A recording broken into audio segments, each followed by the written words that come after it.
अभी आप सुन रहे हैं प्रेजेंटेड बाय मां गायत्री म्यूजिक मैथिली।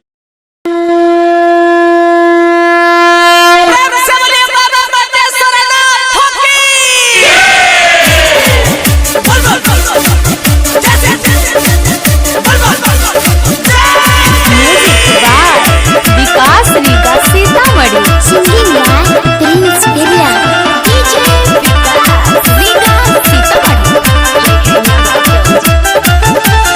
भोला जी के नाम सब लई छै रे जोर से कमर हिलाई के सब नाचै रे जोर से।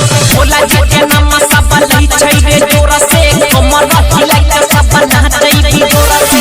केतना पावर डीजे में छियै हम लोग के बाताओ रे। गाना लगाओ रे बेस बढ़ाओ रे नचते पंजाब में डीजे बजाओ रे। गाना लगाओ रे बेस बढ़ाओ रे नचते काजल बाबा डीजे बजाओ रे। डीजे विकास रीगा सीतामढ़ी इलाका किसी पार्टी होगा।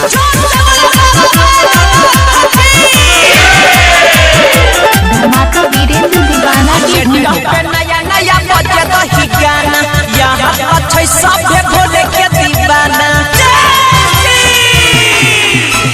नया नया बजे दही गाना यहाँ अच्छे सब भोले के दीवाना।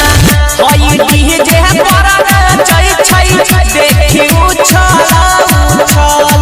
लागै छै रे होई ममते गिर जाई तई गंगा जल। सब समझ के मर जाते बाबा भोले बाबा के नारा लगाओ रे।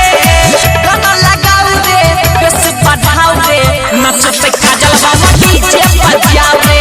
गाना लगाओ रे बेस बढ़ाओ रे नचते पंजाब बाबा डीजे बजाओ रे। डीजे विकास रीगा सीतामढ़ी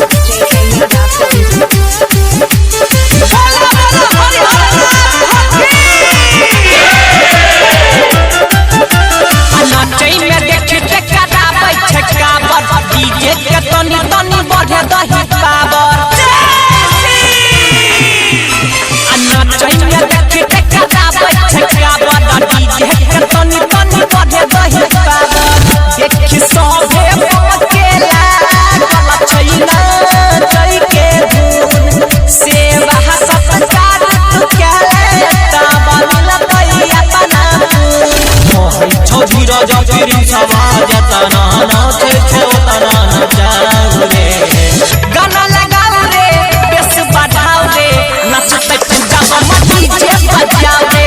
गाना लगाओ रे बेस बढ़ाओ रे नचते काजल बाबा डीजे बजाओ रे।